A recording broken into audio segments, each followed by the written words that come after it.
palavras do Santo Evangelho perdoem os nossos pecados. Amém. Amados irmãos e irmãs, nós estamos meditando numa sequência de 5 domingos a respeito do tema do pão da vida, a respeito da Eucaristia, o corpo e sangue de Cristo. E hoje a frase que o próprio Cristo usa: eu sou o pão descido do céu. O alimento sagrado, não apenas para o corpo, mas que há de nos revigorar a alma para além deste mundo. E começamos nossa meditação na primeira leitura, primeiro livro dos Reis, com o grande profeta Elias. Para entender a passagem que está aí na primeira leitura, vamos voltar rapidamente aqui na história um pouquinho, lembrando que, como já havíamos meditado alguns dias atrás aqui, quando aconteceu da morte do rei Salomão, o povo de Deus, por fraqueza do próprio governo, entre outras questões, foi dividido em 2 reinos: o reino do norte, em Israel, e o reino do sul, em Judá. O reino do norte, o rei estabeleceu uma religião, criou uma religião, proibiu o povo de voltar a Jerusalém a cada ano e de praticar a sua fé. E ele constituiu uma religião paralela ao seu governo para dar suporte ao seu jeito de agir. E também constituiu profetas, mais de 300 profetas. E construiu um templo em Betel, para fazer o paralelo ali com o templo de Jerusalém. E isso desagradou muito a Deus. E já meditamos que Amós, vários profetas foram chamados para alertar esse povo a respeito desse assunto, que estavam se afastando, estavam sendo manipulados. Hoje encontramos um texto em que Elias, o grande profeta, ele trava uma batalha, verdadeira batalha, e enfrentou sozinho mais de 300 falsos profetas no alto do monte. E Deus o honrou, porque ele, ao enfrentar esses profetas, eles colocaram um sacrifício a ser oferecido, e deu ele a oportunidade que esses profetas invocassem o Deus deles. O ídolo que eles adoravam era Baal. Então, que o seu Deus se manifeste aqui agora, faça alguma coisa. E nada. E eles rezavam, oravam, rezavam e nada. E Elias até ainda foi sarcástico, ainda disse: reza mais alto, quem sabe o Deus de vocês está cochilando, está dormindo, não está ouvindo. Isso enfureceu o rei e a rainha, porque os profetas não conseguiam ali fazer nada e não conseguiriam mesmo. Quando ele invocou a Deus, o fogo partiu ao meio a oferenda, e toda aquela oferta foi oferecida sobre o incenso naquele altar. E esses falsos profetas todos caíram de joelho, o que desbancou aquela religião. Isso causou a ira de Jezabel, a rainha, que manda perseguir Elias, manda matá-lo. E Elias, sozinho, apavorado, foge para o deserto. Aí entramos na primeira leitura de hoje. Ele está cansado, debaixo de um junípero, numa sombrazinha que ele achou, com fome, já pedindo a morte. E o anjo de Deus aparece, toca nele, fala: levanta-te, come, porque tens um longo caminho a percorrer até o Horebe. Apareceu ali o pão, a água, o alimento. Deus providenciou e tocou em Elias. Essa frase talvez seja para nós a mensagem principal aqui hoje, para aqueles que estão cansados, desanimados ou sem expectativa, esperança. Deus toca em cada um de nós: levanta-te e come, porque tens um longo caminho a percorrer. Não desanima, não. Levanta-te é o verbo, palavra forte, que no grego se escreve anástesis. A palavra anástese significa ressurgir, ressuscitar. Levantar é para aqueles que se colocam com ânimo. A pessoa quando se levanta, está doente, está acamado. Não, já levantou. Então já melhorou. Levantar, tomar o alimento e seguir o caminho, é a mensagem de hoje. E o alimento é Jesus que se nos dá. Eu sou o pão vivo descido do céu. É a palavra que acabamos de ouvir. É a comunhão do corpo e sangue de Cristo que vamos receber. A palavra é o alimento para a alma. Santo Agostinho dizia que, assim como nós tomamos lá a refeição, né? O almoço, o jantar, o café, o arroz com feijão, a comida que vai se transformando, nos ajudando no nosso corpo, nas vitaminas, nas proteínas, etc. Com a Eucaristia é diferente.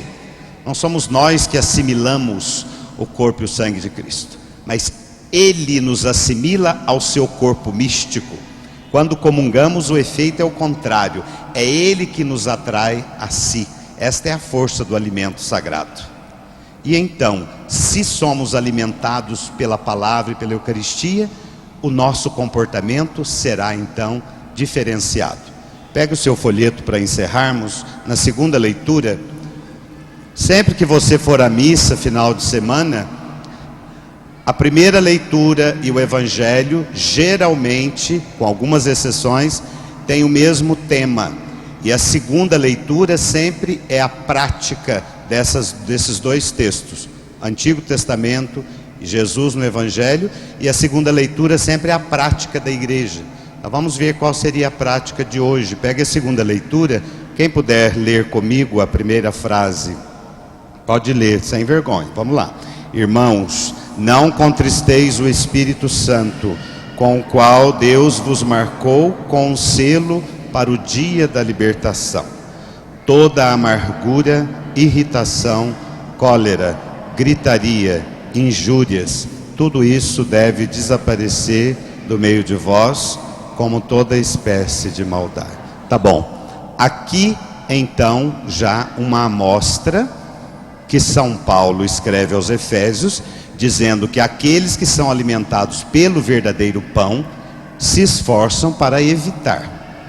Primeira palavra, amargura. O que é amargura? Amargo, triste. Aquele que está em Deus evita essa tristeza, esse amargor. Mas tem gente que é amargo, né? 24 horas por dia, né? Levanta, acorda, levanta, deita, está lá do mesmo amargor.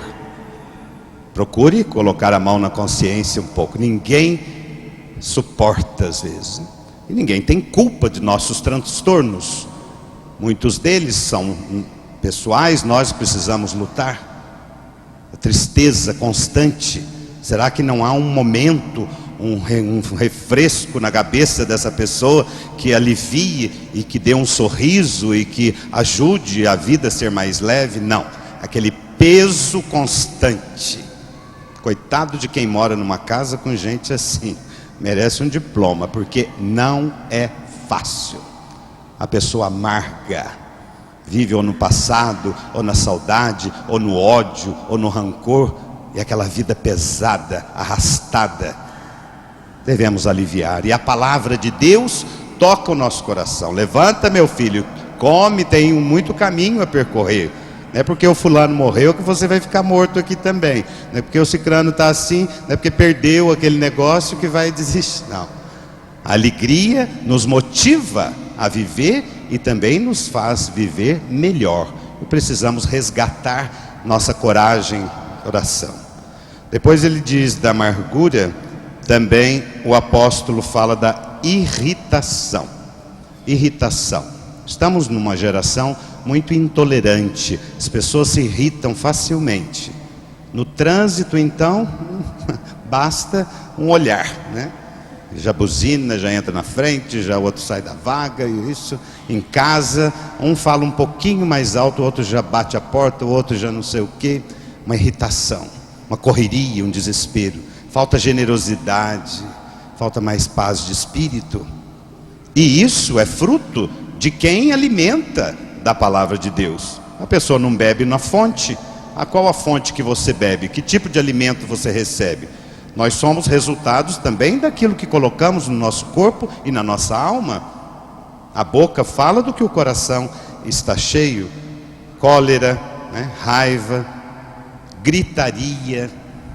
Gritaria, acredito que não exista tanto nos lares, mas um ou outro pode ainda existir. Estava falando na outra, às vezes a mulher está aqui na pia lá da cozinha, o marido está um pouquinho perto da mesa aqui assim, e os dois aos gritos, pertinho, não tem nem meio metro um do outro. O que faz esses dois estarem gritando tanto um com o outro? Na verdade eles estão próximos fisicamente, mas o coração deles está muito distante. Então grita para ver se lá da onde está o coração do outro. O filho com o pai, com a mãe, os irmãos, a mesma coisa. Por que grita? Porque eles estão distantes no ideal, na amizade, no afeto. Moram na mesma casa, mas estão distantes, quilômetros luz um do outro no sentimento. Injúrias. O que é injúria? Injuri. Iuri no latim é direito, contra o direito, contra a justiça, causar dano ao outro, injustiça ao outro. A pessoa que é irmão não causa isso, não fica maquinando maldades e etc.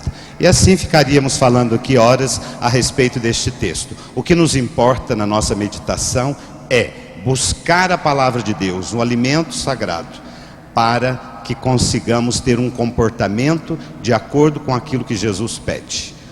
Hoje a palavra é essa: não desanime. Na travessia do deserto desta vida, somos alimentados pela amizade, pela família, pela palavra de Deus, pela religião, por um ato bom, uma atitude, coisas que nos acontecem. Tudo isso vai nos alimentando, porque o Horebe nos aguarda. O monte que é Cristo, é para Ele que nós caminhamos. Não desanime, meu irmão, tenha coragem de seguir. E hoje, falando aos pais, neste tema da abertura da Semana da Família, gerados no amor para manifestar o amor, nós também queremos ser gerados sempre nesse amor e termos no coração a capacidade de levar esse amor. Aos pais, muitos deles mártires do silêncio, que sofrem sozinhos com as dificuldades mais variadas dentro de seus lares, que Deus honre em vocês, como honrou Elias, se manifestou a Elias, e Deus manifesta aquele que o chama. Está aí no Salmo de meditação. Todos os pais deveriam rezar este salmo hoje, mais devagarinho. O anjo do Senhor vem acampar ao redor dos que o temem. Se você chama por Deus dentro da sua casa, se tem oração dentro da sua casa, não se desespere. Deus o honrará e abençoará. Você pode atravessar um vale difícil, mas não lhe faltará a mão do Senhor. Que todos os pais sejam cobertos de bênçãos nesse dia, principalmente aqueles que estão cansados, desanimados, com filhos difíceis, complicados, com a vida complicada financeira. Deus olha o seu coração, há de lhe dar coragem para continuar. O deserto é grande, mas nós temos vitalidade suficiente para atravessar. Louvado seja nosso Senhor Jesus Cristo, para sempre seja louvado.